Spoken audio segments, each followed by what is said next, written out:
Bagaimana hukum orang bekerja sebagai petugas kebersihan atau membersihkan sampah? Apakah mereka salah jika badan mereka bau? Tentu saja teman-teman sekalian, ada kan perangkatnya, ya. Ada kaos tangannya dari karet.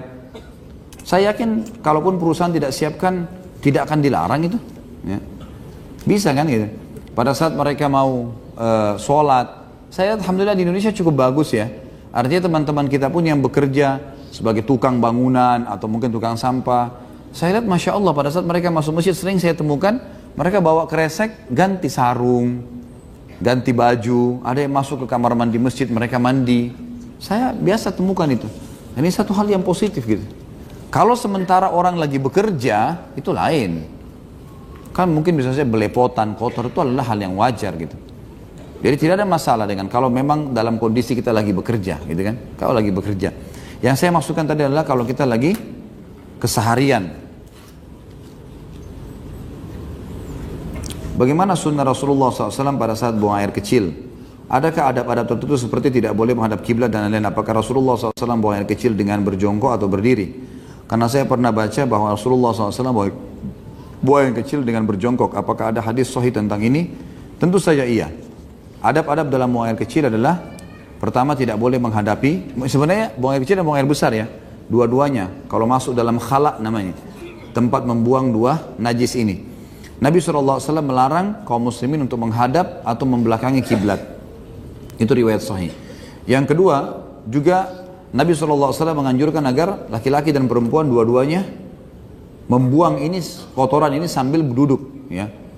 Dan Nabi SAW dikatakan, kalau apakah riwayat dikatakan Nabi berjongkok, saya belum tahu riwayat itu. Tapi riwayat yang Nabi SAW menyuruh untuk duduk ada. Menyuruh untuk duduk ada. Buang air besar atau buang air kecil. Laki-laki pun begitu. Tetapi ulama mengatakan, perintah Nabi SAW dalam kencing sambil duduk, khusus masalah kencing ya. Kalau buang air besar otomatis orang harus duduk. Tetapi kalau buang air kecil, ini ulama membahas hadisnya karena tidak ada ancaman. Nabi SAW cuma mengatakan kalau kalian masuk di khala, tempat buang air kesana ini, kalian duduklah untuk menyelesaikan hajat. Di sini tidak ada ancaman. Kalau tidak ada ancaman berarti hukumnya bukan haram, ya. Hukumnya makruh. Kan sudah pernah saya bilang ya. Dari mana teman-teman tahu kalau ini adalah wajib atau ini adalah perbuatan haram misalnya? Dari adanya ancaman. Kita tahu sholat misalnya, dari mana kita tahu 5 waktu sholat wajib? Karena ada ancaman yang antara kami dan kekafiran adalah sholat sampai meninggalkan dia telah kafir. Ada ancaman kan? Ya. Dan kita tahu dari sini juga karena ada ancaman hukum berarti meninggalkan sholat haram. Hukum meninggalkan sholat haram.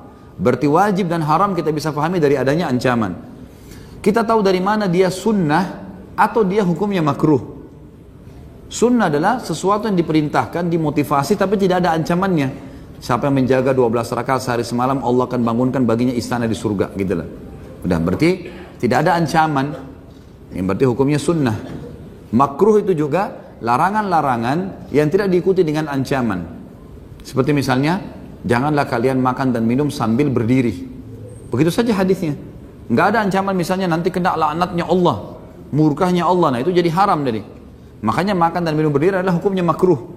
Tapi untuk menjaga wara, hubungan kita dengan Allah yang maha mulia, maka kita semestinya tidak makan dan minum berdiri kecuali darurat sekali. Lebih baik kita cari tempat duduk dan duduk, gitu kan? Itu lebih sesuai dengan sunnah Nabi sallallahu alaihi wasallam. Ya. Apakah boleh minum kopi luwak? Bukankah kopi luwak itu dari kotoran luwak? Ini dirincikan teman-teman. Luwak itu kopi kan ya? Ya.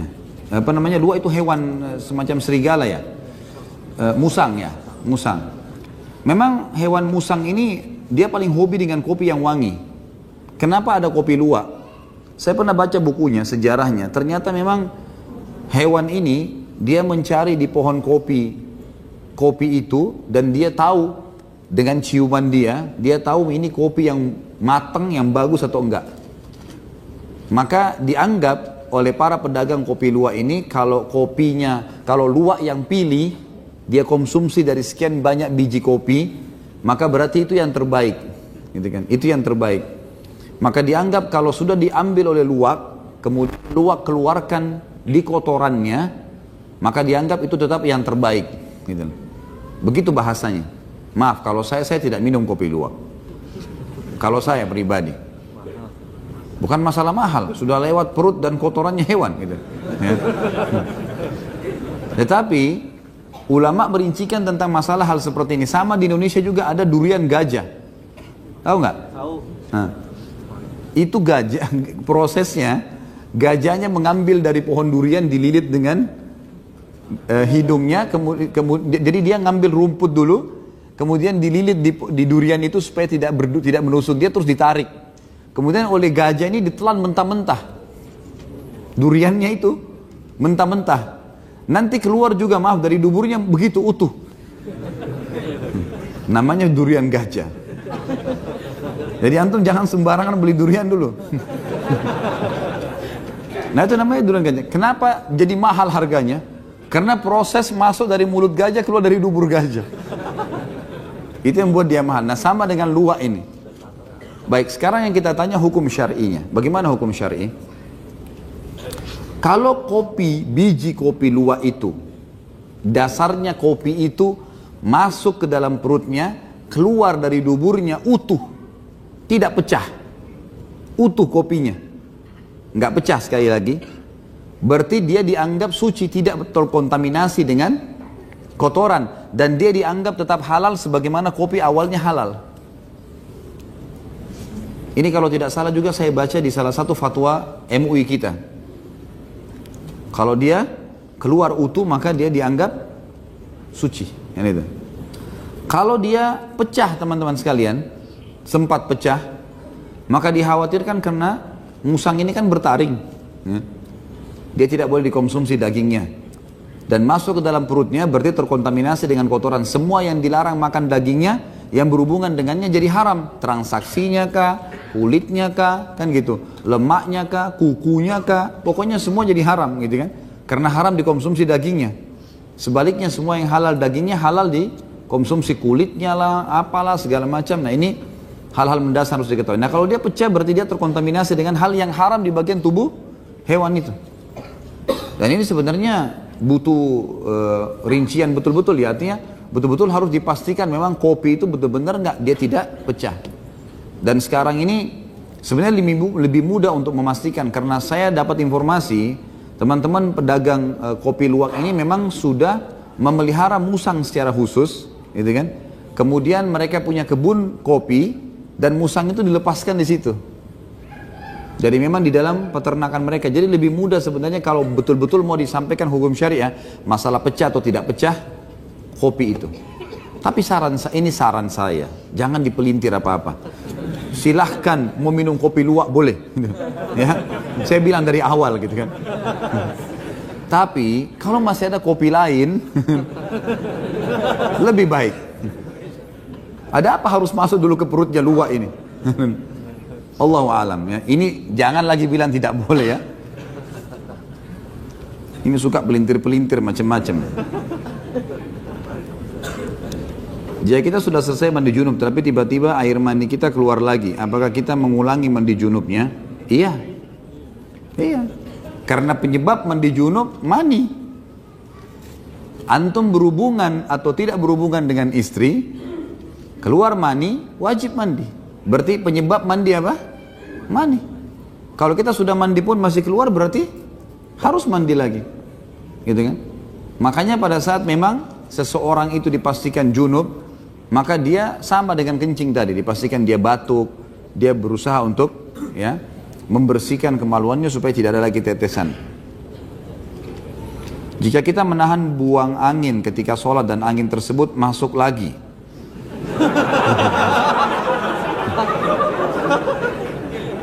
apakah sholat kita batal? Gitu. Sesuatu yang belum keluar dari tubuh kita masih dianggap bagian dari tubuh. Saya kasih contoh. Kan meminum darah haram ya, sudah kita bahas yang lalu kan. Tapi kalau gusi antum berdarah, kemudian ketelan, haram nggak? Kenapa tidak? Hah? Nah, sudah pintar. Karena belum keluar dari tubuh. Jadi kalau masih dalam mulut, ini masih dianggap bagian dari tubuh kita. Sama dengan angin tadi, belum keluar, Antum merasa kayak masuk kembali kan? Nah itu berarti memang belum keluar. Berarti bagian dari tubuh, gitu kan? Hanya saja teman-teman sekalian, ada larangan untuk sholat kalau kebelet, kencing atau buang air besar. Masuk dalamnya adalah buang angin. Kalau antum merasa nggak enak mau buang air itu, jangan sampai sholat, nggak boleh, ada larangan. Nabi SAW melarang seseorang muslim untuk sholat dengan menahan dua keburukan. Maksudnya buang air besar dan buang air kecil. Allahu a'lam. Saya kira tadi nggak ada pertanyaan di bahasan ini. Rupanya banyak juga yang masalah kencing. Apa hukumnya membuang popok bayi dengan cara dibakar? Allahu a'lam ya, masalah ini. Apakah memang itu harus dibakar gitu? Setahu saya cukup dibuang saja di sampah. Tapi kalau masalah hukum membakar popok bayi yang sudah kotor, Allahu a'lam, saya tidak tahu ini. Tapi umumnya mungkin karena kotoran, kalau memang peraturan pemerintah setempat memang dengan cara membakar yang dianggap itu adalah penyelesaian urusan sampah itu, Allahu a'lam, itu saya lihat tidak ada masalah. Tapi semestinya tidak dibahas ke situ ya, cukup dibuang di sampah dan selesai. Bagaimana hukumnya dengan wanita yang pakaiannya menyapu lantai di dalam toilet? Karena pada saat ini banyak sekali saya memperhatikan wanita yang pakaiannya menyapu lantai di dalam toilet ketika mereka ingin berwudu. Apakah sholat mereka nantinya sah? Hukumnya hukum zahir. Air yang tergenang teman-teman sekalian, selama tidak berubah warna, tidak berubah rasa, ya, dan tidak bau, maka berarti kembali kepada hukum asal, suci, ya. Hukumnya suci. Jadi masalah pakaian memang kaum wanita dianjurkan untuk menutupi mata kakinya. Sebagian ulama bahkan mengatakan kalau isbal, menutup mata kaki, haram bagi laki-laki, maka kalau perempuan malah hukumnya wajib karena masuk dalam aurat mereka. Bahkan ulama merincikan tentang masalah panjangnya, bolehkah melebihi telapak kaki? Ada yang mengatakan boleh sejengkal, boleh sesiku, ya, sehasta. Ini ada bahasan para ulama yang membolehkan masalah itu. Masalah kasuistik pakaian mereka tersapu di jalanan atau misalnya di kamar mandi, selama bukan jelas najis di situ, maka hukumnya hukum asal. Kalau tanah jelas, kata Nabi SAW dalam hadis sahih, dijadikan untukku semua bumi ini, tidak terkecuali semua tanah di muka bumi ini, ya, masjid dan juga dijadikan dijadikan tanah ini semuanya masjid untukku dan suci, gitu kan? Sama juga dengan air. Kalau misalnya di kamar mandi dikhawatirkan ada sesuatu yang najis segala, kalau tidak kelihatan dengan mata maka tidak masuk dalam hukum. Seperti kasus antum kencing misalnya di WC yang tidak ada tempat untuk duduk misalnya, laki-laki contoh ya. Ini saya mungkin yang bertanya akhwat mungkin. Tapi kalau laki-laki misalnya dia kencing berdiri seperti toilet-toilet sekarang yang ada. Kalau percikan-percikan kencing yang kita tidak bisa jangkau dengan mata kita, tidak kena hukum. Bisa saja ada percikan, tidak kena hukum. Kalau sesuatu yang jelas kelihatan, baru terkena hukum. Ini yang dijadikan sebagai pegangan dalam syariat kita. Semoga Allah selalu memberikan Anda kesehatan. Baik, sama-sama insyaAllah. Jazakallah khair.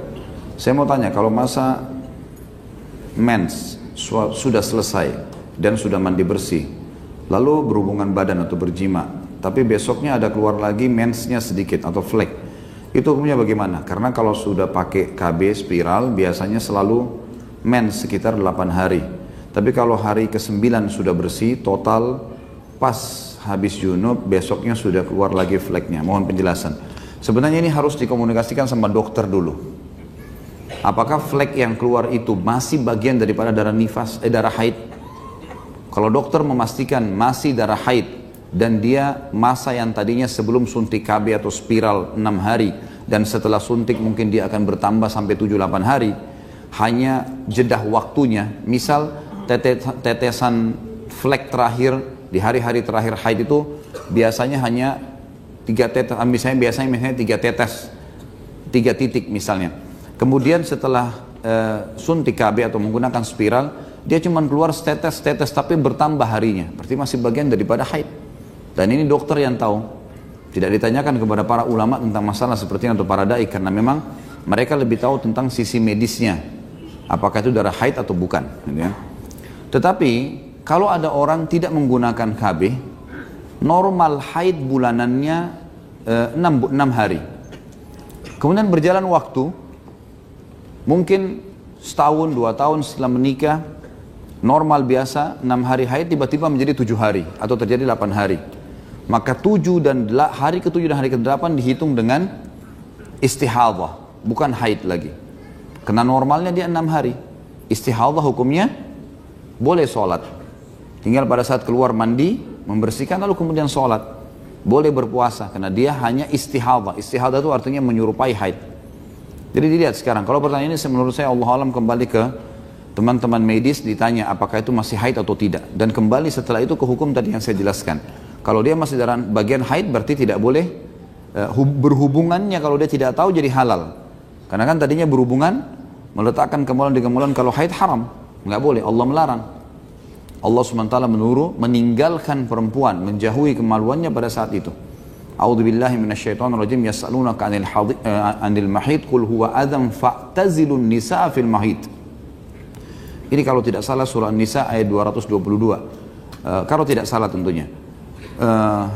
Allah mengatakan, ditanyakan kepada Muhammad tentang haid, katakanlah itu kotoran dan harus i'tizal. I'tizal itu teman-teman betul-betul menjauhi wilayah kemaluan itu. Pada saat wanita sedang haid sampai mereka bersuci. Jadi Allah alam itu kalau tidak tahu hukumnya insya Allah tidak berdosa. Tapi kalau sudah tahu hukum lalu kemudian cuma menebak-nebak, ini tidak boleh.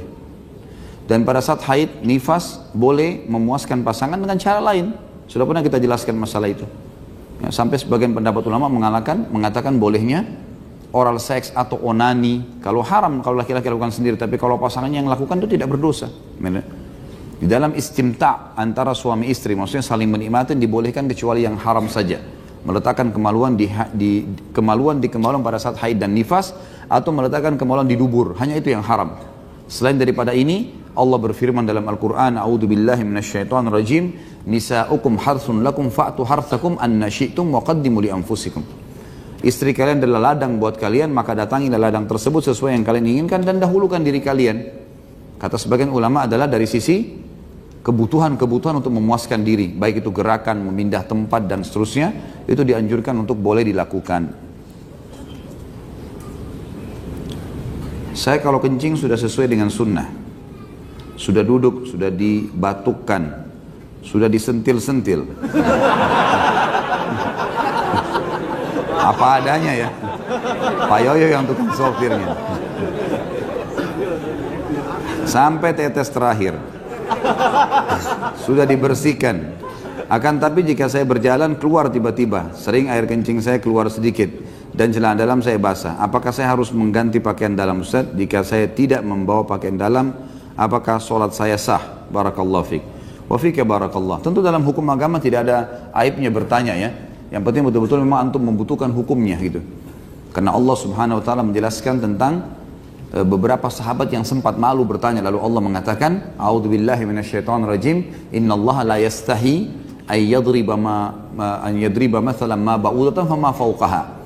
Sesungguhnya Allah tidak pernah malu menjelaskan apapun yang dibutuhkan dari masalah lalat sampai hal yang lebih besar daripada itu.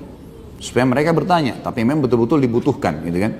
Kadang-kadang memang harus memunculkan sesuatu yang lucu atau apa, tapi memang dibutuhkan, memang butuh, bukan disengaja untuk hanya sekedar seremoni atau testimoni saja teman-teman sekalian. Baik, kalau keluar kencing, di sini saya tidak tahu keadaan antum secara pribadi, tapi ada kemungkinan kadang-kadang ada orang, dia setelah kencing dan sudah batuk, dia sudah ikhtiar maksimal, kemudian dia menceboknya.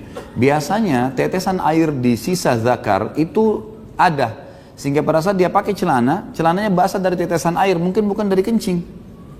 Bisa saja terjadi itu, dan itu sering terjadi karena banyaknya air yang dipakai untuk mencebok dan dia tidak mengeringkan dulu lalu kemudian menutup celana dalamnya, maka jadi basah. Jadi antum sendiri bisa pastikan masalah itu, karena Allah alam kalau perilaku yang sudah dibuat tadi ini betul-betul sudah dilakukan, sudah berbatuk, sudah berusaha mengeluarkan maksimal, maka hukumnya berarti hukum umum. Artinya kalaupun ya setelah itu ada tetesan-tetesan, tidak dianggap tetesan kencing karena sudah ikhtiar maksimal gitu kan. Kecuali memang dipastikan, misal orang itu memang lebih jeli, dia kemudian membuka pakaian dalamnya lalu mendekatkan dengan hidungnya lalu dia cium, memang ada bau, ya, di situ bau seperti kencing, maka memang berarti dianggap itu bagian dari kencing, ya. Dan ini memang harus kalau dia tidak punya celana dalam bisa dikucek di daerah itu, dikucek, dibersihkan, masuk ke WC kamar mandi dibersihkan. Kalau orang tidak bisa ngontrol, dalam arti kata di sini penyakit, dalam arti kata penyakit, maka tetesan yang datang setelah itu tidak membatalkan wudunya. Seperti kasus orang diketeter misalnya, dia pakai alat, kadang-kadang dia nggak bisa ngontrol kencingnya, tapi dia harus sholat kalau tiba waktu. Dia udah pastikan, dia sudah berusaha, sudah menganggap tidak ada kencing, kemudian dia sholat, ternyata penyakit, tiba-tiba ngucur sendiri. Ini fatwa ulama adalah sah sholatnya. Karena yang dihitung adalah pada saat dia takbiratul ihram dalam keadaan suci. Pernah terjadi juga, Ali radhiyallahu anhu dalam sebuah riwayat dikatakan, beliau rajul madza. Madza ini laki-laki yang suka mudah keluar madhinya. Madhi kan keluar kalau orang terangsang. Maka ada orang yang madza. Memang karena Allah memberikan kepada dia kelebihan, masalah biologis ini sangat kuat sehingga tersalurkan seperti itu. Seringkali cepat madza. Nah, dia mengatakan, ya Rasulullah, saya ini rajul madza, saya ini orang yang suka keluar madhi walaupun tidak lihat perempuan. Jadi beliau kadang-kadang kalau lagi jalan, lagi apa, mungkin karena adanya kekuatan fisik yang berlebihan akhirnya membuat sering keluar madhi ini. Sebagian ulama mengatakan kemungkinan yang keluar dari Ali adalah madhi. Karena ada istilah juga ya, ini biasa keluar kalau orang berlebihan dari sisi konsumsi makanan atau minuman, atau terlalu capek sekali, keluar juga mirip dengan madhi itu. Yang jelas Ali mengatakannya, Rasulullah bagaimana? Saya sudah wudu, saya cek keluar lagi. Saya bersihin, ke masjid saya temukan ada lagi. Maka Nabi SAW membolehkan Ali sholat setelah itu. Setelah membersihkan beberapa kali, ternyata masih keluar, maka bukan di kontrolnya dia. Kalau dia ikutin terus maka tidak akan sholat-sholat gitu kan. Tapi ini masuk tanda kutip di masalah hal yang memang mungkin ya terjadi pada orang-orang tertentu saja. Nah ini hukumnya berbeda. Saat sholat masuk rakaat kedua lalu tanpa sengaja buang angin, maka kembali berwudu, apakah sholatnya diteruskan atau diulang dari awal? Dari awal lah. Baiklah, karena pertanyaan. Jadi dari awal, beda dengan tawaf. Tawaf berbeda.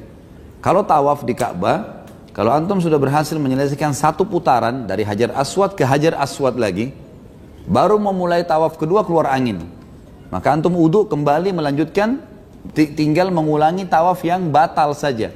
Misalnya tawaf kedua baru mulai 5 langkah sudah keluar angin, kembali ke Hajar Aswad mulai tapi sudah dihitung tawaf yang kedua. Tawaf pertama dianggap sah, gitu kan? Ini kalau tawaf, tapi kalau sholat tidak. Sholat memang sedikit batal, maka batal semuanya dan diulangi semuanya. Gitu ya.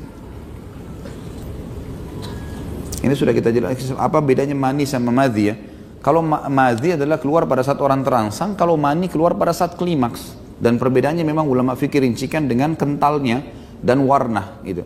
Biasanya kalau mani lebih ke putih-putihan, kalau madhi itu lebih ke kuning-kuningan dan dia lebih cair gitu. Kalau madhi keluar, wajibnya cuma bersihkan dan wudu, madhi kalau orang terangsang. Kalau mani, maka dia wajib mandi junub, gitu kan? Kalau dia keluar madhi pada saat puasa karena berjumbuhan sama pasangannya tidak batal puasanya. Tapi kalau dia keluar mani walaupun tidak biologis batal puasanya. Jadi memang ada hukum-hukum syar'i di situ. Ada hukum-hukum syar'inya. Bagaimana kita seharusnya di saat sholat tiba-tiba kita merasakan buang air kecil atau buang air besar? Apakah kita harus menghentikan sholat? Kan sudah saya jelaskan tadi ya. Berhenti. Kalau emang kebelat benar, berhenti, nggak boleh dipaksain. Nabi SAW larang gitu, larang. Jadi jangan karena antum hanya takut kehilangan sholat. Sampai ulama membahas begini. Kalau ada orang hadir khutbah Jumat, di akhir khutbah Jumat, ini contoh kasus fikih ya, di akhir khutbah Jumat, dia merasa perutnya mules, harus buang air besar. Lalu kemudian dia ke WC, dia balik, Jumat sudah selesai. Berdosakah orang ini? Tidak berdosa. Ada uzur syar'i. Dan dia tinggal sholat duhur. Kalau dia mendapatkan rakaat pertama atau rakaat kedua imam Jumat pada saat masih ruku di rakaat kedua, maka dia tinggal niat sholat Jumat, ikut sholat Jumat. Dia tinggal imamnya kalau salam, kalau imamnya sudah sami Allah masih Allahu Akbar ruku, ya. Di rakaat kedua dia sempat takbir dan ruku, berarti dia mendapatkan Jumat. Dan dia dapat 1 rakaat, dia tinggal tambah 1 rakaat. Tapi kalau dia dapat imam di Jumat sudah sami Allahu liman hamida, artinya tidak mendapatkan 1 rakaat pun. Sebelum takbir dia sudah niat sholatnya duhur, bukan lagi Jumat. Jadi dia sholat 4 rakaat karena sudah tidak mendapatkan 1 rakaat pun dari masalah Jumat itu, ya. Jadi seperti itu hukumnya, ya. Harus diambil secara zahir. Jadi hati-hati juga dengan niatnya tentu teman-teman sekalian, ya. Ini harus diberhentikan jadi sholatnya sebagaimana sudah saya jelaskan tadi. Saya bekerja di lapangan khususnya hutan. Saya sering kencing sambil berdiri dan saya membersihkan kemaluan dengan air mineral. Dan ketika saya lihat bagian bawah celana saya terkena air cebok tadi. Gimana sholat saya selama ini? Tentu saja kalau kita yakin itu adalah itu manfaatnya kencing sambil duduk, ya. Manfaatnya di situ. Kalau kencing sambil duduk kemudian cebok sampai selesai, dipastikan air ceboknya tidak akan kena celana. Tapi kalau sambil berdiri memang ini resikonya, gitu kan. Kalau antum pastikan itu adalah air cebok, nggak bisa, nggak sah sholatnya, harus dicuci. Celana yang kena itu harus dicuci, karena itu kan air bersin aja, kita tidak tahu yang mana tadi yang tercampur dengan kencing itu kan. Jangankan air bekas cebok teman-teman, air bekas wudu. Air bekas wudu, ini keran lagi jalan kita wudu, di bawahnya ada ember yang nampung. Air bekas bersuci tidak boleh dipakai bersuci lagi. Jadi air habis wudu, bekas wudu, suci, artinya bisa dipakai untuk siram tanaman segala. Tapi nggak boleh lagi antum pakai wudu. Apalagi kalau terkena air bekas cebok, itu memang kotor. Maka semestinya harus dikucek celananya dan semampunya. Kita kucek semampunya. Sebelumnya saya mohon doanya untuk Pak D saya, Yeni Hajanto, yang sedang sakit dan dirawat. Semoga Allah sembuhkan insya Allah, dan seluruh kaum muslimin yang sedang sakit. Apakah menangis saat sholat bisa batalkan wudhu? Jawabannya tidak sama sekali. Nggak ada hubungannya. Para salaful ummah menangis pada saat mereka sholat.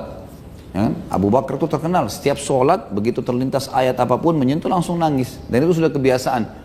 Sampai dapat julukan Rajul Bakka, laki-laki yang suka sekali menangis. Umar bin Khattab setiap sholat malam pasti menangis sampai di dua garis matanya itu ada garis warna hitam karena seringnya ngalir air mata lagi sholat. Jadi nggak ada hubungannya membatalkan sholat. Apakah saat kencing harus jongkok? Ini juga sudah kita jawab tadi. Tentu afdaliyanya, tapi tidak berdosa kalau berdiri, ya. Apalagi pada saat keadaan tidak ada tempat untuk duduk. Jika kita laki-laki mendapat bidadari di surga, maka peran apa seorang istri kedudukannya di surga nanti? Tambahan itu kan. Bidadari itu tambahan. Istri tetap akan bersama dengan kita selama memang tidak berpisah di dunia. Itu akan menjadi istri abadi di dunia dan di akhirat. Masalah bidadari itu tambahan pelayanan yang dikasih oleh Allah SWT kepada penghuni surga. Kisah Imam Bukhari ketika setiap mencantumkan hadis dalam kitab beliau, pasti sholat 2 rakaat dulu sebelum tersebut. Sholat apa itu Ustaz? Sholat tatawu namanya, sholat tambahan. Diistilahkan juga dalam istilah yang lain adalah nafilah, tambahan. Puasa, sholat, itu bisa antum kerjakan kapan saja kalau niatnya untuk Allah. Contoh misal, ada hadis Bukhari yang menjelaskan Nabi SAW pada saat pulang ke rumahnya satu hari, habis sholat, habis duduk di masjid, terbit matahari, pulang ke rumah. Lalu bertanya pada Aisyah, apakah engkau memiliki makanan, hai Aisyah? Kata Aisyah, tidak ada. Apa jawaban Nabi SAW?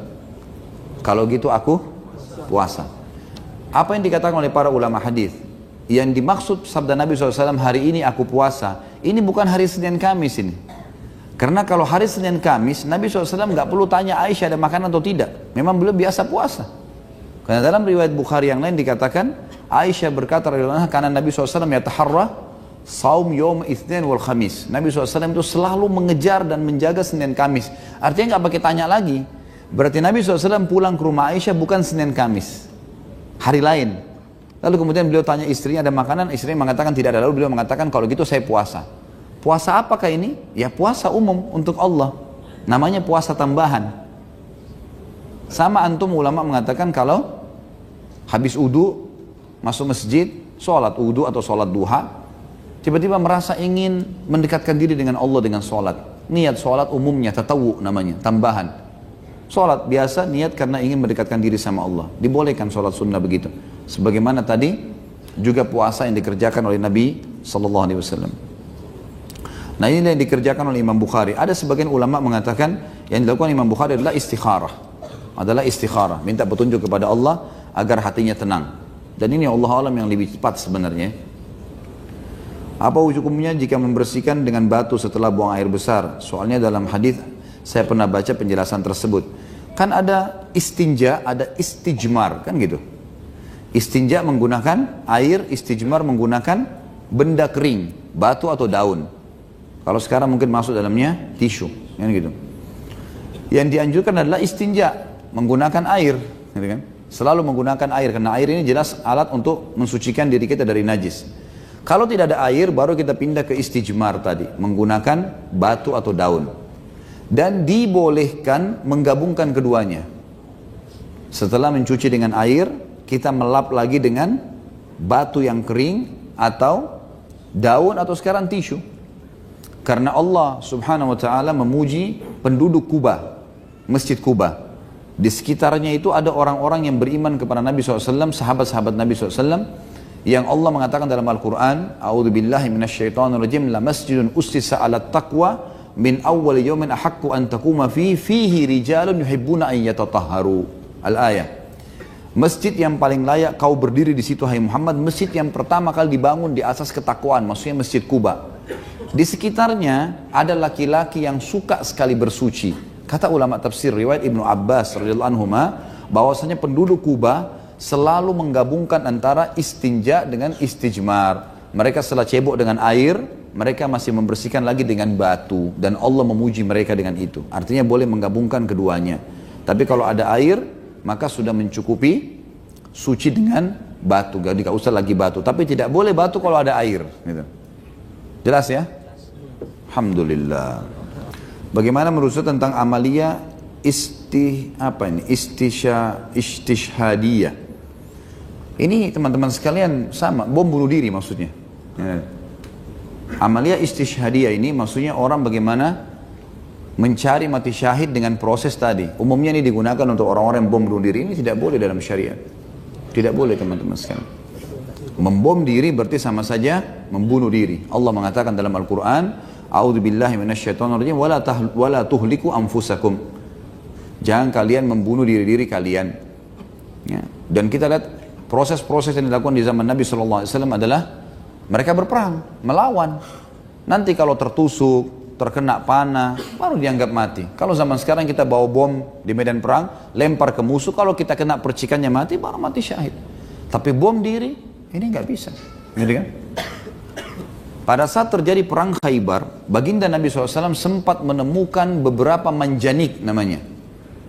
Manjanik itu teman-teman seperti kalau kita di zaman Belanda dulu ada meriam, ya. Ada beragam macam, ada yang dibakar dengan sumbu yang kayak meriam zaman dulu lah, kemudian dilemparkan. Ya. Zaman dulu mereka sudah punya beberapa alat-alat besi, ya. Kadang-kadang diisi di dalamnya tumpukan-tumpukan batu yang besar. Ada juga jenis manjanik yang seperti alat yang dilepas dari tali yang diikat kuat atau karet, ya. Ya.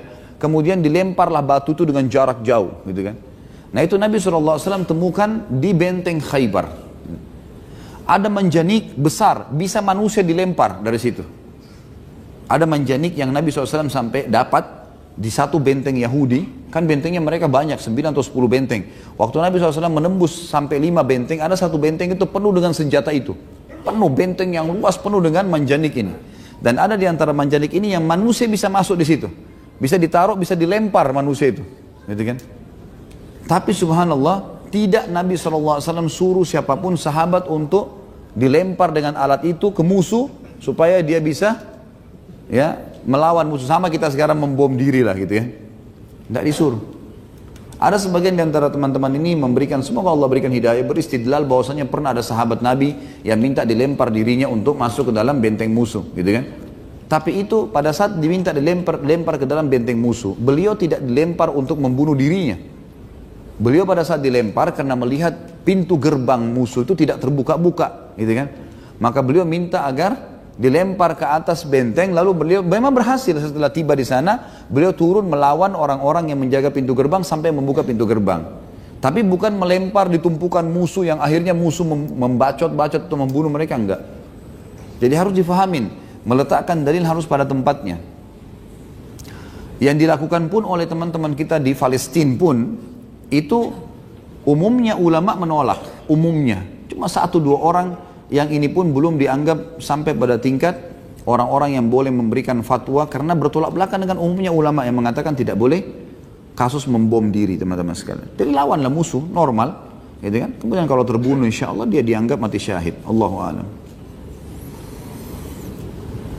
Apabila terjadi keraguan-raguan keluar suatu cairan dari kelamin saat dalam sholat, dan apa yang seharusnya dilakukan? Membatalkan sholat atau melanjutkannya? Itu was-was, syaitan, tidak usah diikuti. Tidak usah diikuti. Dan kita dalam Islam tidak usah terlalu berlebih-lebihan. Dalam arti kata gini, pada saat kita masuk kamar mandi tadi, kita sudah kencing, kita sudah batuk, kita sudah berusaha cebok dengan bersih. Kemudian kita sholat. Syaitan bisik kita. Kayaknya ada tetesan di celana kamu, kayaknya apa. Tidak usah diikutin. A'udzubillahi minasyaitonirrajim. Tidak usah keluar sholat terus diperiksa. Nggak perlu, itu was-was. Karena kita tadi sudah ikhtiar maksimal. Jadi kembali kepada hukum keyakinan. Dan kata ulama, syak itu, keraguan-raguan akan hilang dengan keyakinan. Karena satu kali antum buka pintu was-was, syaitan akan kuasai kita di semua bidang tuh. Nanti semua pintu dia buat kita was-was. Gitu. Maka harus dilawan, hukumnya hukum zahir. Maksud dari hadis, jika sedang sholat, terus buang angin. Jika tidak berbau atau tidak bersuara, maka itu berarti gangguan syaitan, tidak membatalkan sholat. Mohon koreksi hadisnya kalau salah. Betul hadis itu. Ada seorang sahabat mengatakan, ya Rasulullah, saya dalam sholat merasa keluar angin. Hadis itu sahih, kalau tidak salah riwayat ahli sunan itu. Maka kata Nabi SAW, selama kau tidak dengar suara dan mencium bau, maka sholatlah. Maka sholatlah, berarti was-was gitu. Tapi ini biasanya orang yang betul-betul was-was ya. Makanya teman-teman, maaf, saya bahasakan, jangan tersinggung ini. Usahakan untuk tidak terbiasa kentut. Ya. Karena gini, kalau kita terbiasa teman-teman membuang angin sembarangan, maaf bahasa saya ini, maka nanti antum akan lost tuh. Loh iya, menjadi itu sebuah kebiasaan.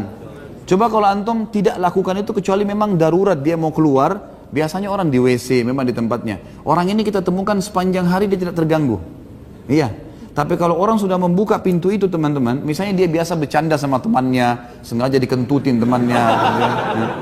Loh ya ada kan orang gitu, iseng. Nah ini berbahaya, karena dia kadang-kadang dipaksain sama dia, kan gitu, untuk menggodain orang. Ini bahaya, karena dia bisa menjadi sebuah sistem yang otomatis di tubuh kita, yang hanya jadi kebiasaan, dan ini berbahaya. Ini yang banyak mengganggu orang kalau sholat nih. Iya nggak? Nah munculnya pertanyaan kayak tadi, ini khawatirnya seperti itu. Ada orang begitu, subhanallah, di depan pasangannya, sembarangan saja gitu kan. Ini suami kentut, istri juga balas di sebelahnya. Kan jadi kurang nyaman ya. Ranjang yang tadinya wangi jadi berubah gitu. Jadi ini dihindari teman-teman. Semua kebiasaan yang membuat orang menilai kita buruk dihindari. Sama orang maaf, ngupil, ya, sesuatu yang buruk lah. Yang sebenarnya memang kalau dilihat itu jadi buruk, hindarilah. Kalau merasa nggak enak hidung, masuk kamar mandi, cuci pakai air, selesai. Gitu. Jadi hal-hal yang seperti itu hilang semua dari kita. Tapi kita bicara masalah angin. Kebanyakan buang angin ini jadi was-was buat kita karena itu tadi. Dia lost control karena dia sudah menjadikan sebagai kebiasaan. Gitu kan? Jadikan bahan olok-olok segala. Akhirnya dia anggap tidak aib lagi bagi dia. Tapi kalau antum kontrol, dipastikan teman-teman, itu masih bisa diobatin. Orang yang terbiasa melakukan, dia coba terapi. Dia coba terapi, insya Allah dalam beberapa hari sambil berdoa kepada Allah agar penyakit itu dihilangkan. Dia hanya melepaskan angin itu kalau memang angin itu sudah mendesak mau keluar dan di tempatnya. Maka insya Allah tidak akan datang dalam sholatnya. Baik, dari hadis tadi menjelaskan tentang orang yang memang betul-betul dia mungkin tidak terbiasa, ya, tidak terbiasa dengan buang angin itu, tidak terbiasa kentut. Kemudian dia sholat, lalu dia merasa seakan-akan ada yang keluar. Ini yang kata Nabi SAW, kalau kau tidak cium bau, atau kamu tidak mendengarkan suara, berarti sholatmu dilanjutkan. Tapi kalau teman-teman memang sudah biasa dia buang angin, maka itu kemungkinan besar adalah angin, dan dia tahu bisa membedakan itu, maka semestinya dia batalkan sholatnya. Allahu a'lam. Jadi ini harus difahami hadis ini. Semoga Allah selalu melindungi Ustaz dan keluarga. Sama-sama, jazakallah khair. Bagaimana cara Nabi SAW bersuci dari hadas besar dan kecil pada saat beliau berperang? Ini tentu tidak ada riwayat khusus ya menjelaskan masalah ini. Tapi dalam arti kata, apakah ada perbedaan bersucinya Nabi SAW di perang atau di luar perang gitu? Kalau kancah peperangan lagi berkecamuk, umumnya nggak ada orang berpikir itu. Hah? Mana sempat berpikir kencing dan buang air besar? Tapi pada saat mungkin istirahat malam hari, yang disebutkan adalah Nabi SAW pernah sekali dalam satu peperangan, beliau batal wudu dan beliau berwudu lagi. Waktu beliau masuk di kemah karena telat, maka Abdurrahman bin Auf radhiyallahu anhu sudah menjadi imam. Dan akhirnya Nabi SAW sholat di belakangnya, gitu kan? Waktu selesai salam, mereka melihat Nabi SAW di belakang, lalu mereka bertasbih, subhanallah gitu. Kata Nabi SAW, betul yang kalian lakukan. Artinya nggak usah tunggu saya kalau saya telat. Riwayat ini menjelaskan kalau Nabi SAW berarti lagi keluar menyelesaikan hajatnya, gitu kan? Tapi tidak dirincikan apakah itu buang air besar atau buang air kecil, dan tetap saja adab-adab syar'i sama berlaku. Bagaimana kebersihan dan wangi dijalani oleh perempuan saat di rumah dan saat di tengah-tengah masyarakat? Banyak akhwat yang anda jumpai di bus, angkot, tercium bau badannya sehingga kadang baunya menempel di baju ana. Apakah memang akhwat harus bau terkait bahwa seorang muslim harus wangi? Terima kasih Ustaz. Ini mungkin yang bertanya akhwat juga kali ya, tentunya. Kita bersangka baik, tentu bukan ikhwah. Kalau ikhwah ini perlu dicambuk ya. Sengaja mencari bau nempel dengan akhwat ini gimana? Baik, kita sangka baik, mungkin akhwat gitu.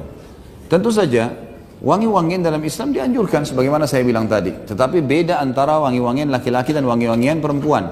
Masya Allah. Nambah lagi Pak Yun. Kata Nabi SAW dalam hadis, sebaik-baik parfum bagi laki-laki yang warnanya buram, baunya keras. Sebaik-baik parfum bagi perempuan yang warnanya terang, baunya lembut, gitu kan? Ini berhubungan dengan parfum. Dan ini dipakai pada saat bersama dengan suami istri. Suami istri pada saat dengan mahram, mungkin ayah dan seterusnya, ini boleh dipakai tentunya. Kalau di tempat umum, maka dianjurkan yang dipakai adalah sesuatu yang berhubungan dengan perawatan saja, seperti hand body, mungkin roll on, mungkin body splash, yang berhubungan dengan mungkin minyak rambut, yang tidak menyengat, tidak ada keluar, gitu loh. Maka itu yang dibolehkan, Allah alam, yang saya tahu kalau di depan umum. Tapi kalau di depan pasangan, memang itu adalah menggunakan semua yang terbaik.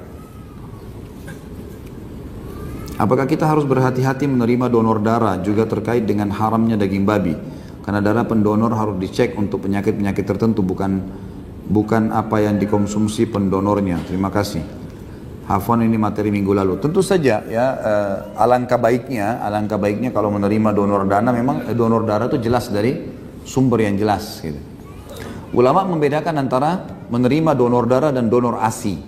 Dua-duanya boleh. Donor darah dianjurkan dari seorang muslim, donor darah, kecuali dalam keadaan darurat. Kalau memang kita tidak tahu apakah ini yang darahnya miliknya orang Nasrani atau orang kafir atau orang muslim, dan tidak ada lagi darah yang lain, kita kepepet akan kekurangan darah atau meninggal, maka boleh dipakai. Allahu alam, hukumnya hukum asal. Tapi kalau masih dapat darah muslim, maka dianjurkan untuk mengambil darah muslim, karena minimal jauh dari makanan-makanan dan minuman yang haram. Kalau ASI umum, boleh dari orang kafir, boleh dari orang beriman. Karena Nabi SAW pernah menyusui dari Halimah Sa'diyah dalam keadaan kufur, gitu kan? Jadi boleh saja kalau ASI. Bagaimana jika tetesan buang air kecil terkena celana dan pada saat itu ingin sholat, sedangkan pada saat itu tidak memiliki celana cadangan atau sarung? Sudah saya jelaskan ini. Dibersihkan tentu. Yang kita kira-kira di situ tetesan kencing, tinggal diambil air, dikucek saja. Insya Allah mudah gitu. Apa hukumnya buang angin atau buang air kecil saat mandi junub? Apakah setelah mandi junub keadaan kita sudah suci atau harus wudhu lagi? Tidak ada masalah. Orang kalau mandi junub atau mandi umumnya, kalau buang air kecil atau buang angin itu masih masuk dalam masalah pensucian. Tapi kalau yang dimaksud oleh petanya di sini, apakah pada saat mandi junub itu berarti kita sudah suci sehingga tidak perlu uduk lagi untuk sholat? Maka ini ulama rincikan. Kalau seseorang mandi junub dan dia dipastikan pada saat mandi itu seluruh anggota tubuhnya kena, gitu kan? Maka umumnya jumhur ulama mengatakan dianggap dia sudah boleh sholat tanpa uduk lagi. Asal hal-hal yang membatalkan uduk dipastikan tidak terjadi, seperti menyentuh kemaluan secara langsung dengan tangan, seperti mengeluarkan air kencing tadi, air seni, atau mengeluarkan angin ataupun kotoran dari duburnya. Kalau ini tidak terjadi, maka berarti mandi junubnya sudah cukup menutupi uduknya, gitu kan? Itu yang dimaksud. Nah, kalau orang sampai keluarkan angin misalnya, atau pastikan dia sudah mandi junub, ternyata air shower masih jalan dan dia mengeluarkan angin atau dia mengeluarkan air kencing, berarti dia harus uduk otomatis. Karena tadi pembatal uduk terjadi. Tapi saya bilang kalau tidak terjadi pembatal uduk, berarti mandi junubnya sudah cukup untuk membuat dia sholat tanpa uduk lagi. Allahu a'lam. Sudah Pak Yo ya, jangan ditambah lagi. Bagus. Jangan, luar tema jangan. Apabila sedang mandi junub, belum selesai mandi junubnya, lalu keluar air seni, sama juga ini. Kok bisa sepakat nih pertanyaannya?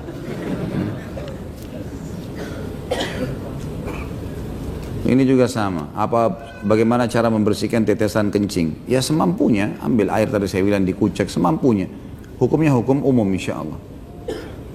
Apakah cukup dilap dengan air? Bisa air, bisa tisu basah, ya, macam-macam. Intinya kita bersihkan di titik-titik itu. Pakai tisu, pakai air, bisa saja semuanya insya Allah. Jika baju terketat dengan najis dan saat itu tiba waktu sholat, kalau kita tidak sempat mengganti, apa yang harus dilakukan? Sama semua ini, dibersihkan tadi. Saya pernah camping di pulau tidak berpenghuni yang tidak ada air bersih dan di gunung yang jauh dari mata air. Lalu saya bersihkan dengan tisu basah. Bagaimana jika dalam kondisi seperti itu? Apa yang harus saya lakukan? Dan bolehkah bersuci dengan air laut? Ada air laut boleh. Malah bagus kalau ada air laut gitu kan. Karena air laut dan air sungai dua-duanya suci. Kata Nabi SAW, laut dan sungai ya, suci airnya, halal bangkainya. Jadi boleh. Alhamdulillah ada berarti jawabannya gitu kan. Jadi kalau di dalam hutan betul-betul tidak ada air sama sekali, ya, maka boleh bertayamum. Masalah tisu basah nggak boleh dipakai bersuci, karena umumnya pakai wangi-wangian. Air kalau sudah berubah warna, rasa, bau, nggak boleh dipakai suci lagi, termasuk air tisu tadi.